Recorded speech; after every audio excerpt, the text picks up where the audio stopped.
ورجعنا لحضراتكم بعد الفاصل، وموضوع حلقة النهاردة عن نقابة الفلاحين.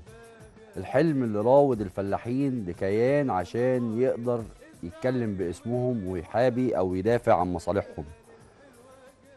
حلم دفع فيه الفلاحين كل غالي ونفيس عشان يوصلوا له، ولكن للأسف في الفترة اللي تم فيها إنشاء الكيان كان وقت الثورة، وبالتالي يمكن تبدلت أحلامهم في جزء بعيد خالص عن اللي هم كانوا يتمنوه.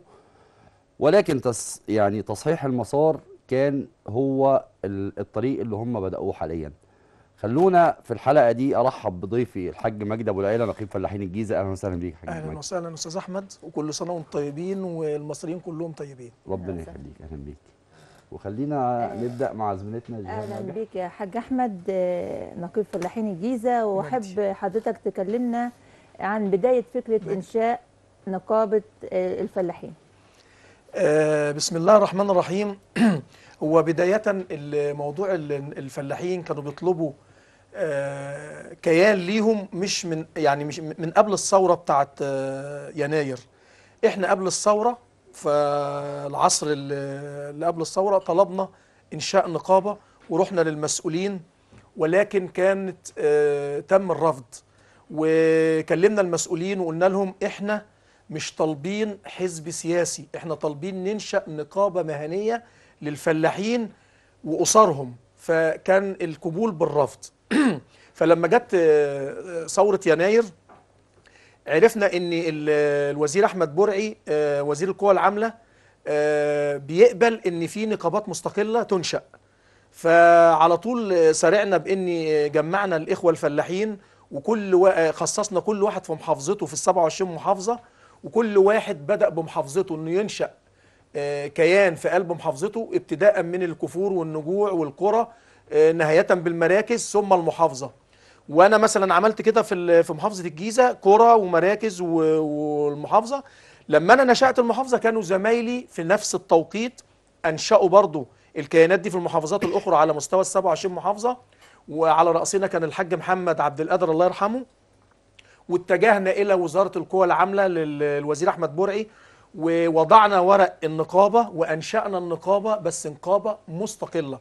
طبعا احنا نقابه مستقله احنا مش معترفين بيها، ولكن احنا عايزين نقابه مهنيه تمام. تبقى في معاش وتامين صحي وكده، طب كان ولكن إيه احنا الهدف عايزين نحط بقى؟ رجلينا إيه على إيه اول. بالظبط؟ أنا كنت هسأل إيه كان الهدف بقى من إنشاء النقابة المستقلة طالما إحنا ايوه، كنا بنسعى للنقابة احنا مش المهنية؟ عايزين نقابه مستقله. احنا لما الطلب بتاعنا رفض بان نقابه مهنيه، والحكومه افتكرت ان احنا ننشا حزب سياسي، احنا قلنا لهم احنا مش هننشا حزب سياسي، احنا عايزين نقابه مهنيه. كان الحكومه السابقه قال لك ان ايه، مرفوض انشاء نقابات واحزاب في الوقت الحالي، لان كان شخصيه ما مسؤوله عن انشاء الاحزاب والنقابات فرفضوا. المهم رحنا للسيد الوزير احمد البرعي وانشانا النقابه. وبدانا ان احنا نعمل ايه، عايزين نفعل ونخليها زيها زي النقابه المهنيه. فكان في الوقت ده المجلس العسكري موجود، والله يمسيه بالخير المشير طنطاوي، احنا فعلا بنعظم له وبنحترمه وبنقدره، لان لما رحنا له على راسنا الحاج محمد قلنا له عايزين كتاب دوري من الداخليه عشان الاختام، وعايزين الايصالات تبقى معتمده، وعايزين الجواب الدوري ده عشان نختم بطايق للفلاحين. ليه؟ لان الفلاحين كان انا عشان اروح اعمل بطاقه، وللاسف الشديد ماليش ختم وماليش مكان معتمد، يقول لك روح 2 موظفين يعتمدوك. هل ينفع ان الفلاح اللي هو اساس الحضاره وعمره 7000 سنه ما يكتبش ومهنه الزراعه هي الاساس وهي المهنه الاقدم في التاريخ المصري، وتاريخهم محفور على المعابد الفرعونيه، يجي في العصر الحديث يروح 2 يضمنوه عشان يعمل بطاقه؟ فكان من هذا المنطق ان احنا لابد ان ننشا النقابه، فنشأناها. والسيد المشير ادى اوامره للداخليه وعملنا جواب دوري، وفعلا حققنا يعني نص الهدف، ان احنا يبقى معانا كتاب دوري ونختم ومعانا ايصالات وشغالين على ارض الواقع. احنا قلنا دي خطوه على بدايه السلم، بحيث ان احنا عايزين في الاساس نقابه مهنيه. ايه هي الخطوات اللي النقباء اتخذوها لتفعيل النقابه المهنيه؟ اللي حصل كالاتي: لما جت لجنه ال50 في الدستور اللي فات، خدنا عملنا اجتماع في النقابة ورشحنا حد من النقابة يبقى ممثل عن النقابة العامة للفلاحين في لجنة ال50، خدنا بيها مواد. جه الدستور اتلغى وجت ثورة 30 يونيو، جه الدستور الجديد برضو رحنا باعتين مندوب للنقابة في لجنة ال50. اما المندوب اللي كان قاعد في لجنه ال50 اللي هو الحاج محمد عبد القادر، برضه كنا بنعمل حوار مجتمعي معاه ومع السيد سامع عاشور ومع السيد عمرو موسى كرئيس اللجنه. لجنة 50. كنا بنعمل حوار مجتمعي معاه عشان نقول لهم احنا محتاجين ايه كفلاحين. كان من ضمن اهدافنا ان احنا ناخد مواد صريحه في الدستور، اللي هي رقم 1 انشاء نقابه مهنيه للفلاحين. وكان قال لك على الدولة، فاحنا اعترضنا وقلنا لا للأستاذ سامح، احنا عايزين تلتزم الدولة بإنشاء نقابة مهنية للفلاحين مثلها مثل المحامين مثل المهندسين. وخدنا مواد أخرى قوية اللي هي تلتزم الدولة بحماية نهر النيل من التعدي على المواد الصلبة والصرف الصحي والصبغات وصبغات المصانع وهكذا. فخلينا احنا في الشق بتاع النقابة، فاحنا خدنا خطوات ان احنا ناخد مواد دستوريه، وبناء عليه تم دعوه النقابه في افطار الاسره المصريه السنه دي والسنه اللي فاتت، وكان قدمنا اوراق للسيد النقيب العام وقدمها للرئيس، والرئيس احنا بنشكره خد بيها وادى توجيهاته للسيد رئيس الوزراء ان الفلاحين مقدمين مشروع قانون للنقابه المهنيه استنادا للمواد الدستوريه اللي خدوها اللي هي تلتزم الدوله بانشاء نقابه مهنيه للفلاحين. فمشكور السيد رئيس الوزراء خد قرار من شهرين بالموافقه على انشاء النقابه المهنيه للفلاحين، واتحول القرار لمجلس الدوله عشان مجلس الدوله فيها مستشارين قانونيين كبار يقدروا يعملوا عمليه غربله لمشروع القانون اللي احنا مقدمينه، واستنادا للماده الدستوريه. فهيشوف لو في عوار يشيلوه،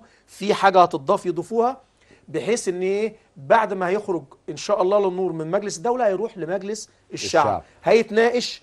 واحنا بنطالب اعضاء مجلس الشعب وعلى راسهم رئيس لجنه الزراعه والري في المجلس ان يبقى في حوار مجتمعي اثناء مناقشه مشروع القانون، عشان يبقى برضو القانون ما فيهوش اي ثغرات او اي عوار، وما ينفعش عشان ما يبقاش حد يطعن على القانون بعد صدوره من مجلس الشعب. طيب في سؤال برضو هنا، يعني اخواتنا الفلاحين اللي قاعدين في البيوت عايزين يعني نعرفهم ايه الفرق ما بين النقابه المهنيه والنقابه المستقله؟ ايه الحقوق اللي ممكن يحصل عليها هنا وممكن يحصل عليها هنا؟ طبعا يا فندم الضمانات اللي بيها هيتقدم، يعني هو من 2011 لدلوقتي هو عايز يعرف ايه الجديد او ايه اللي هيستجد. هو حضرتك احنا بدأنا قبل الثورة نقول للمسؤولين عايزين انشاء نقابة مهنية، اترفضت. فكانوا حاطين انشاء النقابة المهنية دي زيها زي اي حزب سياسي. فاحنا قلنا للمسؤولين احنا عايزين انشاء نقابة مهنية وليس حزب سياسي، برضو تم الرفض. ولكن لما حضرتك سألتنا على ايه الفرق ما بين النقابة المستقلة والنقابة المهنية، النقابة المستقلة بقالها النهاردة 7 سنين لا يوجد معاش للفلاح، لا يوجد تأمين صحي للفلاح، لا يوجد أختام معتمدة أو إيصالات أو كده. ولكن إحنا لما تنشأ نقابة مهنية، إذن رقم 1 هيبقى الجهات الرقابية في الدولة هتراقب على النقابة المهنية دي، هيبقى فيه صادر وفيه وارد، في دخل للنقابة وفي مصروفات، هيبقى فيه رقابة عليها، هيبقى فيه إيصالات، هيبقى فيه كتاب دوري زي اللي احنا خدناه قبل كده من المجلس العسكري. بنطالب بان يبقى في كتاب دوري عشان الاختام تبقى معتمده. هيبقى في تامين صحي للفلاح، الفلاح يبقى مبسوط ان ايه هيدفع اشتراك يلاقي فيه عائد. ولكن اللي اتقدم في مشروع القانون مش تحصيل الاشتراكات فقط، لابد ان يبقى فيه مصادر دخل ثابته للنقابه المهنيه. اللي هي زي ايه حضرتك؟ موضوع احنا برضو كان في مشكلة معانا ومع نقابة اخرى وحصل صدام معاها، ولكن هم ما فادوناش. احنا قبل الثورة برضو رحنا لنقابة المهن الزراعية وقلنا لهم انتوا ما بتقبلوش الفلاحين اعضاء عندكم، انتوا بتاخدوا دبلومات الزراعة، الدراسات التكميلية، الفوق المتوسط زراعي، بكالوريوسات الزراعة، ودول هم اللي بياخدوا كرنيهات ويبقوا اعضاء وبيستفادوا من التامين الصحي والمعاش والنوادي. اما الفلاح انتوا بتحصلوا مني فلوس ومبالغ ماليه بدون وجه حق. حضراتكم هتقبلوا ان احنا كفلاحين، الكلام ده قبل ما ننشأ نقابه مستقله او نقابه مهنيه، ده الموضوع ده قبل الثوره. قلنا لهم احنا عايزين تقبلوا الفلاحين عندكم وندفع اشتراكات زينا زي اي حد، ونحصل على الكارنيهات ونحصل على مميزات النقابه، نوادي او تأمين صحي، علاج على نفقه النقابه، او معاش. فرفضوا، قال لا احنا ما بنقبلش الا اللي انا قلت لحضرتك عليهم في السابق.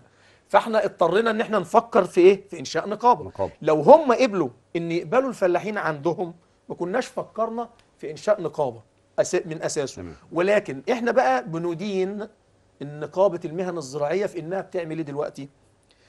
احنا مش اعضاء عندها ولا نحمل الكارنيه بتاعها، وبتحصل مننا فلوس في الجمعيات الزراعيه. انا كفلاح اجي اروح اعمل تجديد الحيازه الزراعيه، يقول لي ادفع نقابه مهن زراعيه. اقول له يا فندم انا مش عضو فيها، لا احمل الكارنيه بتاعها، ازاي احصل؟ لا في قانون ولا في ماده دستوريه بتقول الكلام ده. اذا انا هحول الدخل بتاع النقابه العامه للفلاحين المهنيه، ومتقدم في مشروع القانون الكلام ده، وهنضيف في الحوار المجتمعي في مجلس الشعب الكلام ده برضه. هنقول ان التحصيل اللي بتحصله مننا نقابه المهن تحصلوا النقابه العامه للفلاحين عشان يعود عليا، لاني انا احمل كارنيه النقابه العامه للفلاحين وابقى ليا معاش فيها وليا تامين صحي كفلاح. تمام. انما النقابه اللي هي مش عايزه تديني عضويه بتاخد مني تحصيل ليه؟ طيب طبعا حضرتك في ظل انشاء النقابه المستقله حصل تشتت للكيان بعد قيام الثوره، لكن ايه الضمانه النهارده للفلاح ان النقابه المهنيه تكون على قلب رجل واحد، تبقى خدمه الفلاح فعلا؟ حضرتك اول ما يصدر القرار من مجلس الشعب يبقى كده بقى اصبح قانون، وما دام بقى قانون الدوله هتعمل قاعده للنقابه. هي اول ما بيصدر القانون بتعمل ايه؟ بتجيب مستشارين من القضاء وبتقول بتديهم اختصاص تشكيل الهيكل التنظيمي بتاع النقابه المهنيه لحين انتخابات الفلاحين لنفسهم وايه والتشكيل بتاعهم، فيبقى تحت اشراف قضائي. فاحنا هنبقى مطمنين في اشراف قضائي، في عداله، وهيبقى في ناس ذو خبره في قلب التشكيل ده الدوله بتحطهم مع الناس المهتمين بالشأن الايه الزراعي. ده هيبقى كيان مؤقت لحين انتخابات الفلاحين فين؟ في كيان النقابه المهنيه. هتبدأ انتخابات في القرى والكفور والنجوع لرئيس لجنه نقابيه في القريه، ثم لجنه نقابيه في المركز، ثم نقيب في محافظته، ثم نقيب عام على مستوى الجمهوريه. واول ما هيتم التشكيل ده هتبقى نقابه مهنيه يبدأ فيه تحصيل. ولكن النقابه المهنيه التحصيل بتاع الاعضاء مش هيبقى كافي. فاحنا بنقول ايه؟ مقدمين برضو في مشروع القانون بنقول ان لابد نقابه المهن الزراعيه اللي هي بتاخد مني وما بتدينيش كل شكاره سماد بتحصل عليها جنيه مني. يعني انا اروح اصرف 4 شكاير تاخد مني ال4 جنيه، اعمل حيازه تاخد مني ال20 جنيه بدون ما انا اكون عضو. تمام. فانا ممكن باثر رجعي لو رفعت قضيه على نقابه المهن الزراعيه انا ممكن احصل على كل اللي خدوه من الفلاحين باثر رجعي واضمه للنقابه. ولكن انا مش هعمل كده، مش عايزين نخش في نزاعات. انا هيبقى من بدايه القانون ما يصدر من مجلس الشعب هنقول تحول مصادر الدخل لنقابه النقابه العامه للفلاحين اللي هي تحصيل السماد وتحصيل الادويه والمبيدات الحشريه والبذور، طن او الاطنان اللي احنا بنصدرها سواء فاكهه او موالح او تمور، كل طن لو عليه جنيه هيعمل دخل. فاحنا النهارده كل يوم حضرتك بيصرف ملايين من شكاير الاسمده. فلو كل شكاره عليها جنيه هيخش للنقابه مليون. وايه اللي محتاجه الفلاح من النقابه؟ اللي الفلاح محتاج رقم واحد ان يبقى له كيان يدافع عنه، ورقم واحد انه ما يروحش يعمل نقابه يعمل بطاقه يقولوا له روح حد يضمنك. لا، ده هو هيجي معزز مكرم النقابه بتاعته يشرب الشاي ويبقى قاعد معزز مكرم، يحصل على ختم وياخد البطاقه الشخصيه بتاعته نختمها له، ويروح على السجل المدني يختم بطاقته وتتعمل له بطاقه فلاح او عامل مزارع، لان احنا في مشروع القانون برضو ايه الصفات اللي هتقدم. ايوه. الصفات اللي هتقدم اللي هو الفلاح، العامل المزارع، العامل الزراعي، سائق الجرار، المربي، المسمن، اللي عنده عنابر مناحل، عنابر تفريخ دواجن، عنابر تسمين بتيلو او عجول او تسمين حلابه. كل مشتملات الزراعه من حقه، او سائق الجرار من حقه ان يجي يقدم في النقابه عشان يحصل على معاش، تامين صحي. يبقى له ايه المانع ان يبقى له نادي زي نادي الزراعيين؟ ما فيش مانع، لان هو راجل دي اقدم منها، اقدم مهنه في التاريخ. حضرتك يا استاذ جهان اقدم مهنه يا استاذ احمد، ولكن ليس لها نقابه ولا معاش ولا تامين صحي. الفلاح النهارده لما بيمرض، انا لما بمرض ببقى على المجتمع وانا ماليش علاج. الحاجه الوحيده اللي بتعالج فيها هي الوحده الصحيه داخل القرى. الوحده الصحيه انشئت ايام جمال عبد الناصر وكانت فعاله، كان بيتعمل فيها عمليات العظام والبطنه وكل حاجه. النهارده ما فيهاش الا نوعين ثلاثه من العلاج والباقي تنظيم اسره. طبعا الفلاح المصري يحتاج زي ما قلنا من الدوله ومن المجتمع نظره اخرى ونظره جديده تساهم في تشكيله وتكوينه من اول وجديد. احنا بلد زراعيه في الاول والاخر، احنا بلد بيعتمد في التصنيع وفي التجاره على الزراعه. محتاجين نعمل او نرد كرامه الفلاح اللي هو يعتبر من اعمده المجتمع المصري. طبعا انا بشكر الحاج مجدي ابو العيله على الحلقه الجميله اللي احنا استفدنا منها كتير، واحنا بنقول لحضرتك ان احنا هندعوك كتير الفتره الجايه لاستكمال، واسمح لنا ان احنا نكون مشاركين للفلاحين والنقابه في المساهمه في تشكيل او تكوين الحوار المجتمعي لكيفيه انشاء نقابه قويه بتخدم الفلاح وبتخدم مصر في الاساس. احنا بنشكر حضرتك وشرفتنا الحلقه.